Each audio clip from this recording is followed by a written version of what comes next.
أعوذ بالله من الشيطان الرجيم. بسم الله الرحمن الرحيم. إن الذين آمنوا والذين هادوا والنصارى والصابئين من آمن بالله واليوم الآخر وعمل صالحا فلهم أجرهم عند ربهم ولا خوف عليهم ولا هم يحزنون. وإذ أخذنا ميثاقكم ورفعنا فوقكم الطور خذوا ما آتيناكم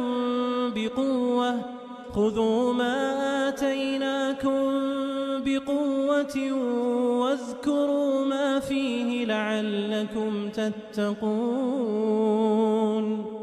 ثم توليتم من بعد ذلك فلولا فضل الله عليكم ورحمته لكنتم من الخاسرين. ولقد علمتم الذين اعتدوا منكم في السبت فقلنا لهم كونوا قردة خاسئين فجعلناها نكالا لما بين يديها وما خلفها وموعظة للمتقين.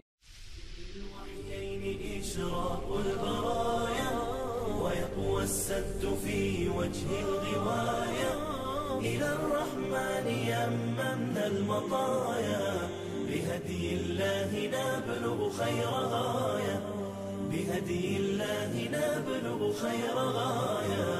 كتاب الله منهل كل ضامن ومورد من تعطش للهداية وسنة أحمد مسك الختام سراج النور من جمع المزايا هما النبعان الصافيان لذي البرايا هما الأصلان الثابتان هما الكفاية هما المصباح في ظلم الخطايا تزود منهما تنل العطايا تزود منهما تنل العطايا. وتؤتى من معين الحق حكمة وتحيا بالجميل من السجايا وتملك في بيان الحق حجة تزودك المنافع والوصايا هما عن خوض ثرثرة الملاهي وعن لغو الحديث لك الكفاية هما الأصلان منهجنا وإنا عليه من الحياة إلى المنايا. بذي الوحيين إشراق البرايا ويقوى السد في وجه الغواية إلى